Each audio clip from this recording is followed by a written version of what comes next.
بسم اللہ الرحمن الرحیم۔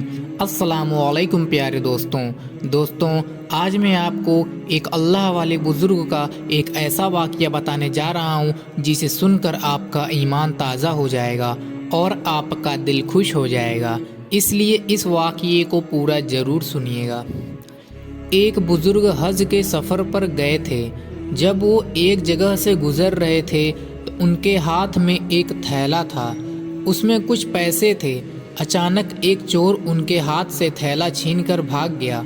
جب چور کافی دور نکل گیا تب اچانک اس کی آنکھوں کی روشنی ختم ہو گئی۔ آنکھوں کی روشنی جاتے ہی دیکھ اس چور نے رونا شروع کر دیا۔ جب لوگوں نے چور سے پوچھا بھائی کیا ہوا تو وہ کہنے لگا میں نے ایک آدمی کا تھیلا چھینا ہے، وہ کوئی بڑا اللہ کا قریب بندہ لگتا ہے، میری آنکھوں کی روشنی چلی گئی، خدا کے لیے مجھے اس کے پاس پہنچا دو تاکہ میں اس سے معافی مانگ سکوں۔ جب لوگوں نے پوچھا کہ یہ قصہ کہاں پیش آیا تو وہ کہنے لگا فلاں نائی کی دکان کے قریب پیش آیا۔ لوگ اس کو اس دکان پر لے گئے اور نائی سے پوچھا کہ اس طرح کا کوئی آدمی یہاں سے گزرا ہے، آپ اسے جانتے ہو؟ اس نے کہا مجھے اس کا گھر تو پتہ نہیں، ہاں مگر نماز کے لیے وہ آتے جاتے رہتے ہیں، اگلی نماز کے لیے پھر آئیں گے۔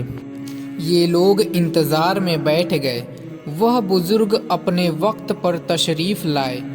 لوگ اس چور کو ان کے پاس لے گئے تو اس چور نے جا کر ان کے ہاتھ پاؤں پکڑ لیے کہ مجھ سے غلطی ہو گئی، گناہ ہو گیا، نادم ہوں، شرمندہ ہوں، میری آنکھوں کی روشنی چھن گئی، آپ اپنے پیسے واپس لے لیجئے اور مجھے معاف کر دیجئے تاکہ اللہ تعالی میری آنکھیں ٹھیک کر دیں۔ وہ بزرگ کہنے لگے کہ میں نے تو تجھے پہلے ہی معاف کر دیا ہے۔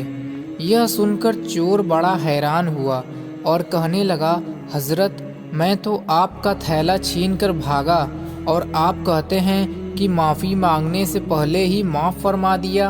وہ فرمانے لگے ہاں میرے دل میں کوئی بات آ گئی تھی۔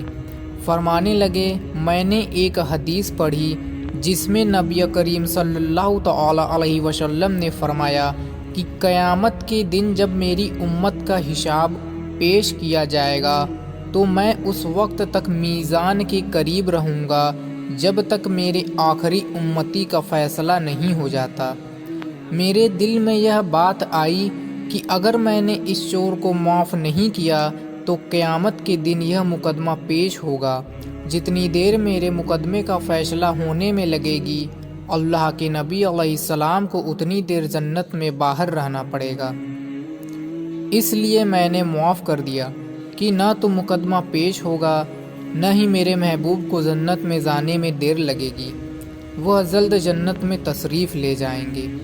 سبحان اللہ۔ دوستوں کمنٹ میں سبحان اللہ ضرور لکھیے گا اور اس واقعے کو زیادہ سے زیادہ شیئر کیجیے، اور بھی ایسے واقعات جاننے کے لیے ہمارے اس اسلامک چینل کو سبسکرائب کر کے بیل آئیکن ضرور دبا دیں۔ ملتے ہیں پھر سے کسی نئے ویڈیو میں، تب تک کے لیے السلام علیکم، اللہ حافظ۔